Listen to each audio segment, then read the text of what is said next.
بسم اللہ الرحمن الرحیم الحمدللہ رب العالمین والصلاة والسلام علی اشرف الانبیاء والمرسلین اما بعد فاستعیذ باللہ من الشیطان الرجیم بسم اللہ الرحمن الرحیم السلام علیکم ورحمۃ اللہ وبرکاتہ۔ عزیز طلبہ کرام، امید کرتا ہوں احباب خیر سے ہوں گے۔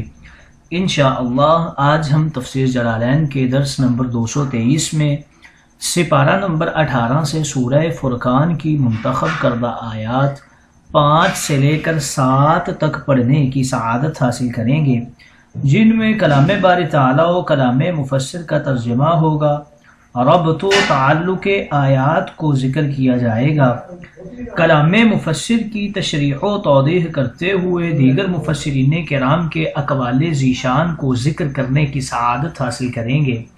تو آئیے طلبہ کرام بلا تاخیر بڑھتے ہیں اپنے آج کے درس کی طرف۔ بسم اللہ الرحمن الرحیم۔ رب تعالی نے ارشاد فرمایا، وَقَالُوا أَسَاطِيرُ الْأَوَّلِينَ اكتتبها فَهِيَ تُمْلَى عَلَيْهِ بُكْرَةً وَأَصِيلًا۔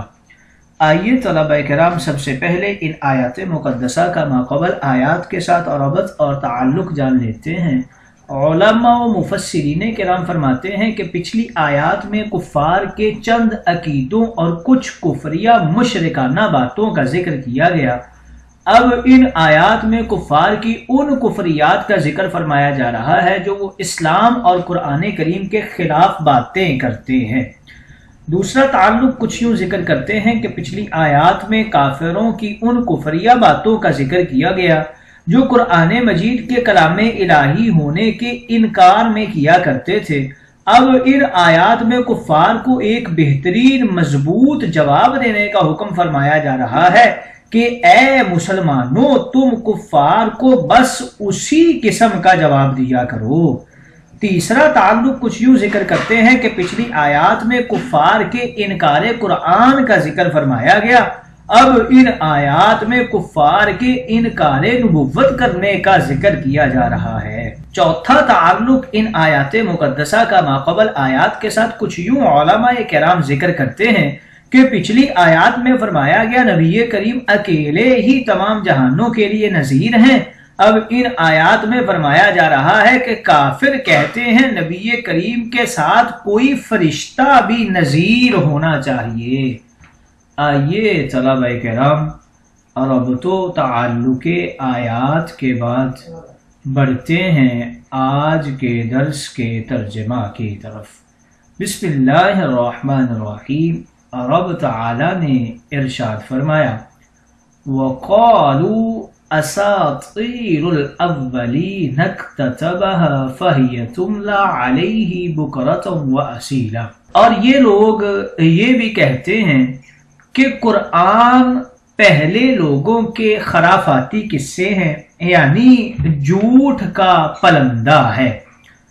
اساطیر کے حوالے سے ذکر کر رہے ہیں کہ اسطورہ کی یہ جمع ہے اور اسطورہ یہ ضمہ کے ساتھ ہے۔ ان خرافاتی قصوں کو اس قوم یہود سے کسی دوسرے کے ذریعے نقل کرا لیتے ہیں، پھر وہی خرافاتی قصے اس کو صبح و شام پڑھ کر سنائے جاتے ہیں تاکہ ان کو محفوظ کر لیں۔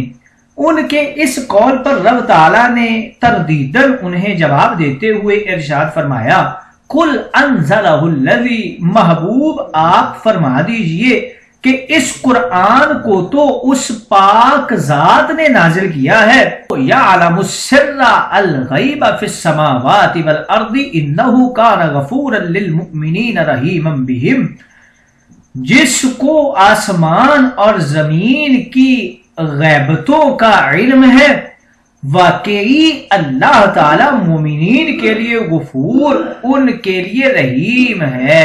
وَقَالُوا مَا لِهَذَا الرَّسُولِ، اور کافر لوگ یوں کہتے ہیں کہ اس رسول کو کیا ہوا ہے، وہ کھانا کھاتا ہے اور بازاروں میں چلتا پھرتا ہے، کیوں اس کے ساتھ کوئی فرشتہ نہیں بھیجا گیا جو اس کے ساتھ رہ کر لوگوں کو ڈراتا اور اس کی نبوت کی تصدیق کرتا۔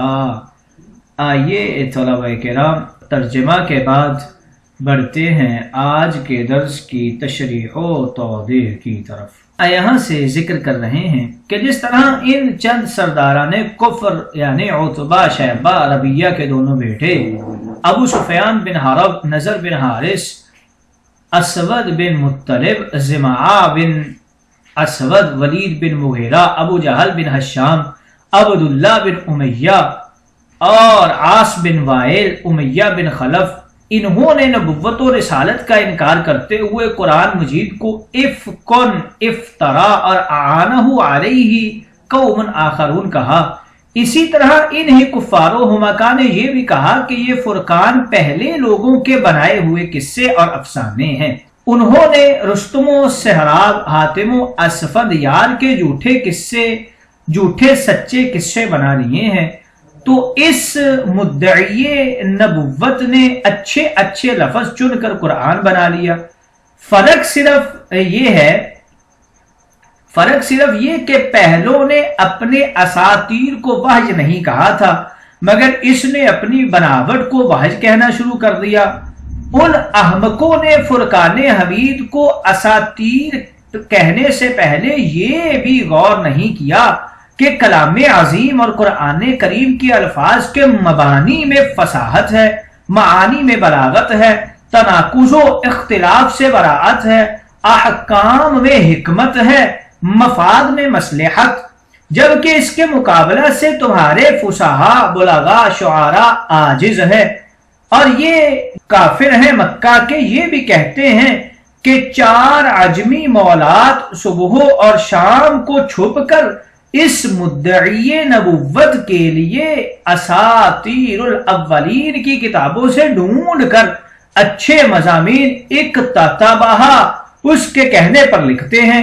یہ ان سے لکھواتا ہے، پھر وہ لوگ تملا علیہ اس کو پڑھ کر سناتے یاد کراتے ہیں۔ بنابٹ و اعانت کا یہ کام ایک خاص منصوبے پروگرام کے تحت روزانہ بکرتم و اصیلا صبح و شام مسلسل ہو رہا ہے۔ عربی میں دن رات کے 16 حصے ہیں: فجر، صبح، غدات، بکرا، ضحا، داحوا، حجیرہ، ظہر، رواح، مساء، عصر، اصیل، شفق احمر، شفق ابیض اور بعد شفق عشاء، اس کے بعد لیل کبیر۔ یہ چند کافر کہتے تھے کہ جب لوگ گھروں میں جا کر سو جاتے ہیں تب یہ قرآن بنانے والے بوقت اصیل ایک گھر میں جمع ہو جاتے ہیں اور مضامین جمع کر کے الگ الگ کاغذوں پر لکھتے ہیں، اور بوقت صبح جب بکرہ ساعت میں لوگ تجارت میں مشغول ہوتے ہیں تو یہ نبوت ساز لوگ پھر اسی گھر میں جمع ہو جاتے ہیں اور شام یعنی اصیل کا لکھا ہوا پڑھ کر مدعی نبوت کو سناتے یاد کراتے ہیں۔ ان کفار کی 5 باتیں یہاں بیان فرمائی گئی ہیں۔ پہلی بات ان ھذا الا افک افترا، اور دوسری بات واعانہ علیہ قوم آخرون، اور تیسری بات قالوا اساطیر الاولین، اور چوتھی بات اکتتبھا، اور 5ویں بات فاہی تملا علیہ بکرۃ و اصیلا۔ ایک دن بہت سے کفار اور مسافرین عرب اور یہ چند کفار بھی جو اس قسم کی باتیں کرتے تھے حرم کعبہ میں جمع تھے، اور یہ 4 عجمی غلام موالات بھی وہاں ہی تھے۔ ان چند کفار کا سرغنہ نضر بن حارث بڑے جوش و خروش سے اپنی یہی بکواسیات اس اجتماع میں بتا رہا تھا۔ تب نبی کریم کو حکم الہی ہوا کہ جائیے اس مجمع میں جا کر قل انزلہ الذی یعلم السر فی السماوات والارض، جا کر فرمائیے کہ یہ قرآن مجید فرقان حمید عجمی جاہل غلاموں کی اعانت، بناوٹ، کتابت اور املا نہیں، بلکہ انزلہ الذی یعلم السر فی السماوات والارض، اس قرآن کو تو اس خالق کریم نے نازل فرمایا ہے جو زمین و آسمان کے تمام غیوب کو جانتا ہے، اور اس میں غیبی خبریں ہیں آسمانوں زمینوں کی، اور غیبی خبریں وہی دے سکتا ہے جو یعلم السر ہو، اسرار پوشیدہ کو جانتا ہو، اس لیے یہ کلام میرا ہے، کلام مبرہ ہے نقائص و اختلاف سے۔ اے لوگو، اس قرآن مجید میں اساطیر اولین نہیں، نظامت العالمین ہے اور مصلحت مخلوقین ہے، قدرت کی حکمت بندوں کی عبادت کے احکام ہیں، اور ایسے احکام وہی نازل فرما سکتا ہے جو معلومات عالمین کا عالم ہو۔ اس میں ہزاروں علیات، لاکھوں عقلیات، سینکڑوں فہمیات ہیں۔ اگر یہ قرآن اجمی غلاموں نے بنایا ہوتا تو تم بھی ان سے بنوا کر قرآن کے مقابل لے آؤ۔ آقا کی اس تلاوت و تقریر سے مجمع عام میں عجیب سا سناٹا چھا گیا، الزام تراش گھبرا کر بھاگ گئے اور بہت سے مسافرین مسلمان ہو گئے۔ بعض نے کہا اسی محفل میں یہ عجمی غلام مسلمان ہو گئے۔ پھر آپ نے فرمایا کہ اے بٹکے ورغلائے وسوسائے ہوئے لوگوں سنو، انہو کان غفورا للمؤمنین رحیما بہم، اللہ رب العزت غفور و رحیم ہے، بڑے سے بڑا مجرم موت سے پہلے جب سچی اور پکی توبہ کر لے تو میرا رب کریم ہے، اس کے لیے غفور ہے توبہ قبول فرما کر، اور رحیم ہے قبر حشر جہنم کے عذاب سے بچا کر۔ وقالوا ما لهذا الرسول، اور کہنے لگے یہ کیسا رسول ہے، نہ یہ کوئی خزانہ اس کی ملک ہے، نہ کسی چیز کا مالک ہے، عام انسانوں جیسا ایک انسان ہے، اور رسول تو فرشتہ ہونا چاہیے، یا پھر رسول کے ساتھ ایک ایسا معاون نذیر فرشتہ ہونا چاہیے۔ یہ تو کھانے کھاتا ہے، بازاروں میں چلتا ہے، نہ بادشاہ ہے کہ اپنے لشکروں کے ذریعے تبلیغ کروائے، روب و خوف سے بات منوائے، نہ عوام میں گھل مل کر رہے، نہ ضروریات ذاتی کے لیے بازاروں میں پھرے۔ اور رسول کو رئیس اعظم ہونا چاہیے، اس کے ساتھ کوئی فرشتہ ہوتا جو اس نبی کی تائید کرتا، مخالف کی تردید کرتا، منکر کی تذلیل کرتا۔ اس آیت پاک میں کفار کی 3 حماقتیں بیان فرمائی گئی۔